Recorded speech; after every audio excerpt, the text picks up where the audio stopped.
talvez a gente não tenha assim tanta dimensão quanto foi vencido para esse encontro aqui acontecer, né? Não foi só quilômetros, não foram só probabilidades, não foram só dúvidas, foram lutas invisíveis que foram vencidas para nós estarmos reunidos aqui, amém? Minha ovelhinha voltou, meu irmão. Vamos lá pelo Senhor, pela minha ovelhinha ali, gente, ali do fundo. Levanta a mão assim, ó. Aê, dona Vera voltou, meu irmão. A brasileirada, a tostada, né? Sejam muito bem-vindos, viu? Cada um de vocês, visitantes, sejam bem-vindos. Nosso intuito é que você se sinta na casa do Pai. Amém? Que você não goste da gente e goste de Deus. Brincadeira, gente. Tem que gostar da gente também. Né? Então, eu acredito que qualquer pessoa pode produzir uma reunião. Qualquer pessoa pode reunir pessoas. Mas o encontro só o Espírito Santo. Porque a gente já viu pessoas reunidas para uma reunião e não se encontrarem. Mas aqui o Senhor está para encontrar com você, amém? E Ele já venceu essas barreiras espirituais, emocionais, e Ele venceu nas áreas celestiais para que você tivesse esse encontro. Ele rompeu essa distância que havia entre nós e o próprio Deus, entregando o seu próprio Filho Jesus. Eu queria celebrar Jesus nessa hora e dar glória a Deus, dizer obrigado, Jesus, porque esse encontro aqui só acontece de fato porque Ele quis primeiro que você. Diga amém? Você vai pegar a sua Bíblia, vai abrir no livro de Mateus, no capítulo 14. Você crê que Deus venceu distâncias para te encontrar? Oh, glória a Deus por isso. Se você tem celular, coloca no avião, né? E não faça só uma reunião, faça um encontro agora, ok? Nós vamos ler as Escrituras e ela é importante porque a gente veio aqui para ouvir ela. Mateus 14, no verso 22, eu vou ler agora. Você pode marcar do 22 ao 33, esse episódio muito conhecido e muito profundo. Iniciando então o verso 22, está escrito: logo em seguida, Jesus insistiu com os discípulos para que entrasse no barco e fosse adiante dele para outro lado. Ou vamos encontrar algumas versões que diz, ordenou que atravessasse. Um comando aqui de Jesus para que os discípulos entrassem no barco e eles atravessassem. Enquanto ele despedia a multidão. No verso 23, tendo despedido a multidão, subiu sozinho ao monte para... Ao anoitecer, ele estava ali sozinho. Mas o barco já estava consideravelmente distante da terra e fustigado, que quer dizer recebendo grandes ondas, estava chacoalhando o barco, porque o vento soprava com ele, então as ondas estavam batendo nesse barco e chacoalhando esse barco, o vento soprava muito forte, né? E eu já experimentei de estar no mar com tempestade, e assim, é certo que você vai morrer, o sentimento que dá. Então, eles estavam sendo ali açoitados pelas ondas, então esse barco estava uma ameaça nesse barco de afundar. No verso 25, alta madrugada. Que hora que era aqui? Madrugada. Jesus dirigiu-se a eles andando sobre o quê? O mar. Quando o viram andando sobre o mar, eles ficaram aterrorizados e disseram, é um fantasma. E gritaram de medo. Então imagina esse barco e como eles estavam, né, ali naquele momento. Então é bom você meditar e pensar como eles estavam. Eles estavam assustados, não é só porque eles estavam vendo um fantasma, mas também porque eles estavam já a um momento de serem naufragados e morrerem e afundarem ali. E aí, Jesus imediatamente disse, no verso 27, coragem, sou eu, não tenham. E o verso 18 é uma chave. 28, disse Pedro, se és tu, manda-me ir. tá doido, eu não tinha coragem de falar isso não, mas ele teve. Se és tu, manda-me ir ao teu encontro sobre as águas. E Jesus disse, venha, respondeu ele. Chamou, entendeu? O esquema tá aí. Venha. Então, Pedro saiu do barco, andou sobre as águas e foi na direção de Jesus. Mas, quando reparou no vento, ficou com medo e, começando a afundar, gritou, Senhor, salva-me. Imediatamente Jesus estendeu a mão, segurou e disse, homem de pequena, por que você duvidou? E aí, quando entraram no barco, os discípulos estavam no barco e disseram, eu disse para vocês para não ir. Não, essa parte foi minha. Não está escrito. Vai! Tomou? Lembra do Parmalat? Tomou. Será, gente, que os meninos pensaram assim? Achou que ia ser o bonitão andar sobre as águas, né? Tá vendo? Afundou. Não deu certo, não. Alguém conhece alguém assim? Claro que não. Não existe pessoas assim. Né? Entrou no barco e sobrou para todo mundo, não é verdade? Olha só, quando entraram no barco, o vento cessou. Então, os que estavam no barco o adoraram, dizendo, verdadeiramente, tu és filho de Deus. E numa outra versão, e também no outro texto do mesmo relato, ele vai também chamar a atenção dos homens quando tem tempestade sobre o barco. Mas veja bem, existe um ponto importante. O ponto a qual, quando ele vê um fantasma, a Bíblia diz que eles se assustaram, declararam que Jesus era um fantasma. Eu entendo, conseguimos entender aqui, todos nós, que era uma coisa diferente que estava acontecendo. Era um homem andando sobre as... E quem já viu aqui andando sobre as águas? Homem andando sobre as águas, não é uma coisa normal. Então, eles estavam debaixo de um comando de Jesus. Jesus deu uma ordem para eles atravessarem. Quando eles estavam atravessando, Jesus estava no barco, sim ou não? Jesus não estava no barco, Jesus não entrou no barco, deu uma ordem para eles atravessarem e eles começaram a atravessar. E já na madrugada, depois Jesus orou muito, né? Ele vai e decide ir até o barco. E quando ele vai para o barco, ele vai simplesmente na beleza de andar sobre as águas. Não tinha o melhor jeito para não assustar os caras? Não tinha. Foi desse jeito que ele quis. Por quê? Porque aquilo que é impossível, Deus quer mostrar que é possível. Aquilo que para você é medo, Deus está mostrando que é asfalto para andar. Aquilo que você tem dúvida que Deus pode fazer, Ele está mostrando que Ele anda com o pé para trás.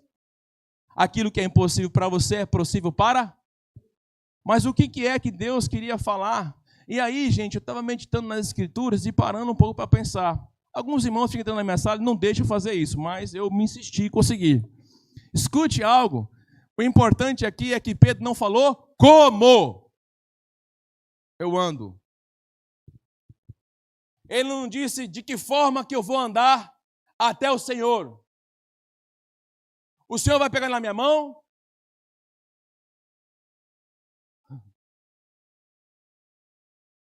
Não, peraí, Jesus. Isso aqui é fora do normal. Tudo bem, você me disse venha, mas ele não perguntou como, de que forma tem que fazer. Ele só disse, quem és tu? Acho que você não pegou ainda. Mas eu vou esclarecer. Porque para Deus a pergunta como não tem resposta. Porque o importante é saber quem Ele é. Porque a pergunta, quem és tu? És tu, Jesus? Porque se for, eu não tenho medo de experimentar o sobrenatural. Porque se for o Senhor, eu vou obedecer. E se for o Senhor, eu vou viver o sobrenatural. Se for o Senhor, eu sei que eu vou experimentar milagre. És tu, Jesus? Porque a gente tem mania de falar como. E agora, como é que eu pago as contas? E eu vou dizer mais, aqui não é a palestra do Pablo Massal, que eu tenho que falar como? Tarararararará. Não é assim. Nas palestras dele só faz pergunta quem começar com o Mas Pedro começou? Quem? Porque Deus não precisa da sua habilidade, Deus precisa da sua capacidade, Deus não precisa do seu entendimento sobre pescaria, Deus não precisa de você saber nadar, Deus não precisa de nada disso, porque Deus sabe bem o que Ele chamou e aquele que Ele chama, Ele sustenta. Ah, tem que fazer alguma coisa aqui. E na meditação da palavra, nós vamos encontrando algumas coisas importantes, que travessia, que foi a ordem de Jesus, não é uma coisa comum nas Escrituras. Quando você fala de travessia, fala de uma passagem, e Deus sempre levou o povo a fazer travessias. E como tudo nas coisas do Senhor, e tudo na palavra do Senhor, não é por um acaso, tudo tem uma estratégia espiritual da sabedoria divina dele, ele tem coisas a nos tratar e nos levar a conhecimento. Então, coisas que aparecem difíceis para nós e coisas que nós estamos enfrentando como dificuldade, de certa forma, não são para nos parar e não são para nos destruir, são coisas pedagógicas de Deus. Deus nos ensina em todo momento. Até a formiga ensinou a sabedoria. Tudo que Deus cria, eleva-nos a uma pedagogia de aprender e saber quem é Deus. Tudo que Ele quer é que nós, através de desafios que enfrentamos, é conhecer a Ele. Então, às vezes, Deus permite, e muitas vezes Deus permite, momentos de dificuldade na nossa vida para nós atravessarmos do ponto da ignorância para o ponto do conhecimento. Porque o seu maior inimigo não é a tempestade, não é as ondas. O maior inimigo do homem chama-se ignorância. Escreva, ignorância. E a ignorância não é a ignorância que eu falo, a pessoa é ignorante no sentido de ser bruta, grossa. Não, ignorância é a ausência, é a falta de conhecimento, porque o texto diz em Oséias que a falta do conhecimento é a causa das pessoas perecerem. Porque, se você não sabe, lá em Efésios, no capítulo 4, coloca esse texto, por favor, verso 18, a Bíblia diz assim: eles estão obscurecidos no entendimento e separados da vida de Deus em questão por causa do endurecimento do seu coração. Esta palavra que está aí, ignorância e obscurecido, é uma palavra similar. A mesma palavra para obscurecido, no grego, é a mesma palavra para ignorância. Logo, quando você estuda as Escrituras, Jesus considera que trevas é a mesma coisa que ignorância. Então, trevas e ignorância é a mesma coisa. Então, uma pessoa para estar em trevas, ela não precisa ter demônios, ela precisa ser ignorante. Ignorante do conhecimento de Deus. Então, quando a palavra diz, conhecereis a verdade vos libertará, não fala de conhecer uma verdade, fala de conhecer Jesus, porque o texto e o contexto fala da pessoa de Jesus. Então, se você quer conhecer Jesus, terá que experimentar alguns barcos com tempestade. Mas o problema é que a maioria das pessoas está fazendo a pergunta: como eu resolvo? Como eu mudo meu casamento? Como eu caso? Como eu deixo a solteirice? Como? Eu sei que às vezes você pergunta quem, mas o quem não é para Deus, é quem é Ele que eu quero casar. Ou que eu devo casar. E por que as pessoas, então, elas passam por tantos desafios no sentido de não prosperarem em Deus e não viver o melhor de Deus, porque elas não fazem a pergunta quem Ele é e não buscam conhecer a Deus. Então, a única forma de romper com a escuridão, com a ignorância, com as trevas, é conhecendo Ele. É por isso que quando Pedro pergunta quem és tu, quem és tu não, se és tu, eu então tenho fé na sua palavra. Diga e eu viverei. Então, quando você sabe quem é Deus, você não subestima o que Ele diz para você. É por isso que não é sobre acreditar, é sobre ter fé, porque a fé é o firme fundamento da palavra. Então, eu ando pelo que eu creio, que eu tenho fé no que Ele disse. Imagina só se Pedro tivesse fé na lei de Newton.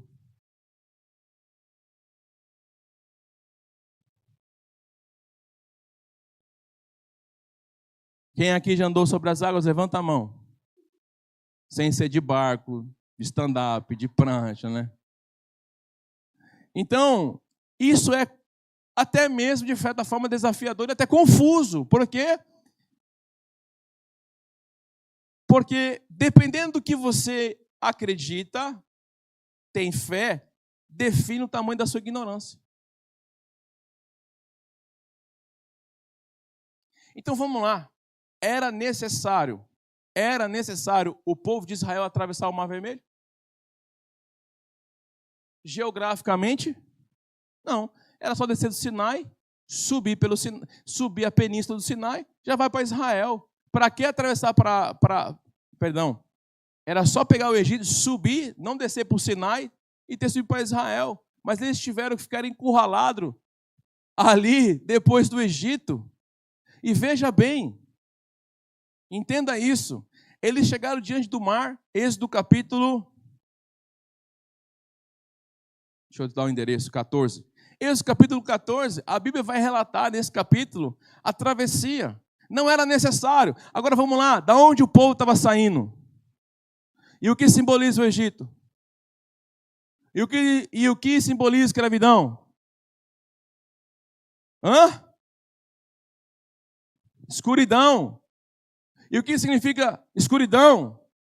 Trevas. E o que significa trevas?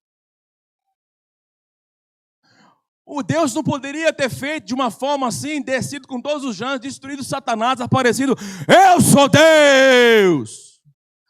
Não, porque cabe a nós vencermos a ignorância e as trevas. Só através do conhecimento de quem é Deus é que a nossa fé é transformada, a nossa mente é transformada e a nossa vida recebe milagres. Porque quando eles estiveram diante do mar, Moisés perguntou, e agora, Deus, o que a gente vai fazer? Está vindo os egípcios ali, nós vamos morrer na beira da praia. Escute, ou você atravessa ou você constrói casa. Mas quem constrói casa do lado de cá do entendimento, do lado de cá do conhecimento, constrói sobre areia, vai ser derrubada. O que Deus quer é que nós atravessemos do mar da ignorância, que é a travessia da libertação, da prisão para a libertação, porque o conhecimento da verdade liberta. Logo depois, ele subiu o Monte Sinai e que ele recebeu? As Escrituras. Então nós temos que romper com a ignorância, porque a ignorância é a falta de conhecimento de Deus, e quem não conhece a Deus não consegue caminhar com Deus.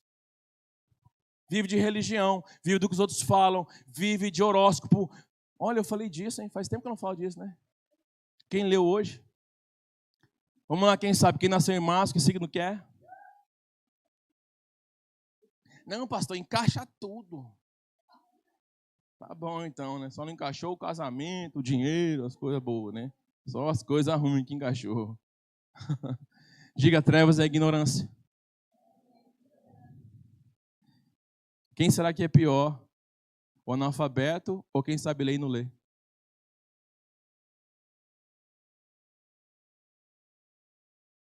E sabe de uma coisa? O que me assusta é que Deus permitiu cada um ter as Escrituras. E na semana passada eu estou falando sobre isso. E tem gente que tem coragem de abrir no Salmo 23 e deixar aberto, que as folhas ficam até amarelas em casa, nunca leu. Por quê? Isso é o quê? Isso é o quê? Não, isso é trevas mesmo. Que poder tem de deixar a Bíblia aberta? Imagina Jesus vindo conversar e você fala assim, olha, eu quero dizer o seguinte, Jesus, eu cheguei aqui, entendeu? Eu deixei a Bíblia aberta no meu quarto, no Salmo 23, a vida inteira. Foi Ele mesmo que incentivou a nós a lermos as Escrituras. A Bíblia diz que Ele explicou os Salmos, os profetas, Ele explicou os livros poéticos, foi Ele mesmo que é o autor de toda a Escritura. E quando um autor escreve um livro, imagina só, quem aqui gosta de algum autor aí, sem ser a palavra de Deus, que é já infutável? Qual foi? John Bevere, beleza. Imagina só, John Bevere entra aqui, você tem uma coleção de livros, ele fala assim, qual que você leu, Marco? Então, né, deixei aberto na página tal. Pé. Eu fico pensando, será que vale a pena escrever? Cada vez mais as pessoas não querem ler. Elas preferem reels, shorts, e camisa, boné, essas coisas. Shorts do YouTube. Não é não? Sim ou não? Vocês estão rindo daquilo que envergonha, uai. Você mesmo que não lê.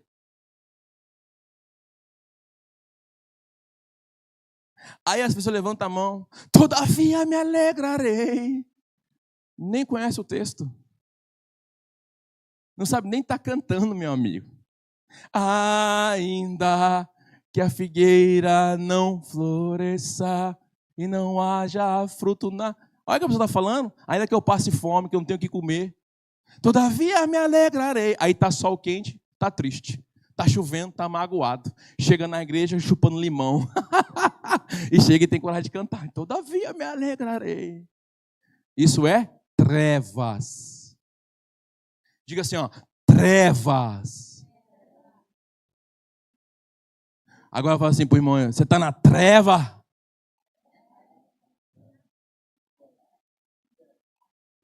Está na treva? É isso aí. Desenha um monstro assim, vocês assim, escreve nele trevas. Porque ele disse que o povo perece não foi porque existe diabo. O povo perece porque não conhece a verdade. Sabe por que está tão difícil hoje na política? Porque a gente não sabe o que é verdade e o que é mentira. Porque se você começa a ver as coisas da direita, o seu algoritmo lê que você gosta disso, então ele só vai dar coisa da direita para você. Como que as pessoas podem ser apaixonadas por alguns governantes do país que são bandidos e ladrões? Por quê? Porque ela é bombardeada por trevas. Sim ou não? Quem está comigo está entendendo? Pastor, mas por que então que a travessia é ignorância? Por que que a escuridão representa as trevas? Porque no céu não vai ter. Não haverá escuridão e no céu não haverá mar. Sabiam disso?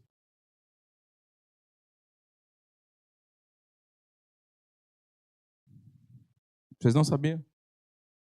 Quem não sabia? Levanta a mão. Ah, quem sabia, levanta a mão que não havia mar no céu. Ninguém sabia. Trevas. Por quê? Porque o mar, ele representa a travessia da falta do conhecimento para o conhecimento. Só quem chega na eternidade não terá mais que atravessar mares. Onde está escrito, pastor? Apocalipse, quer anotar? Capítulo 21, vamos ler junto. No verso 1.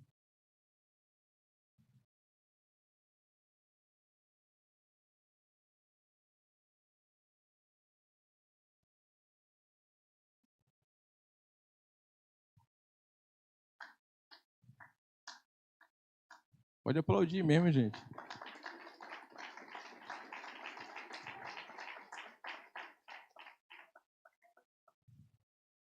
Onde o mar está? Onde o mar vai estar?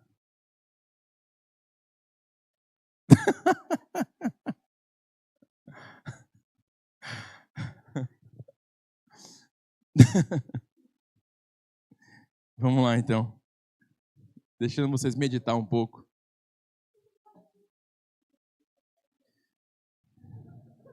Tem que aproveitar a praia agora, não haverá praia no céu.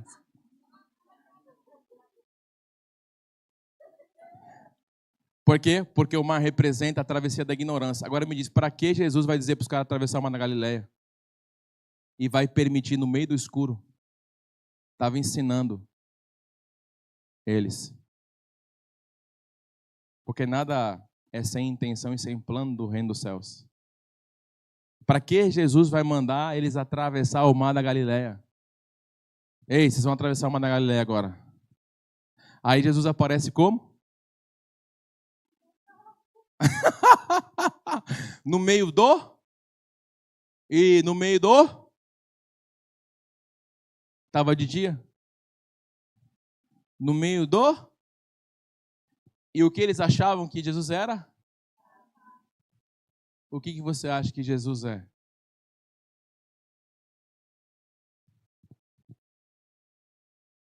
Qual é a sua concepção de Jesus? Aquele que simboliza, que está na cruz do Calvário, em muitos símbolos católicos, muitos símbolos evangélicos. Quem é Jesus para você?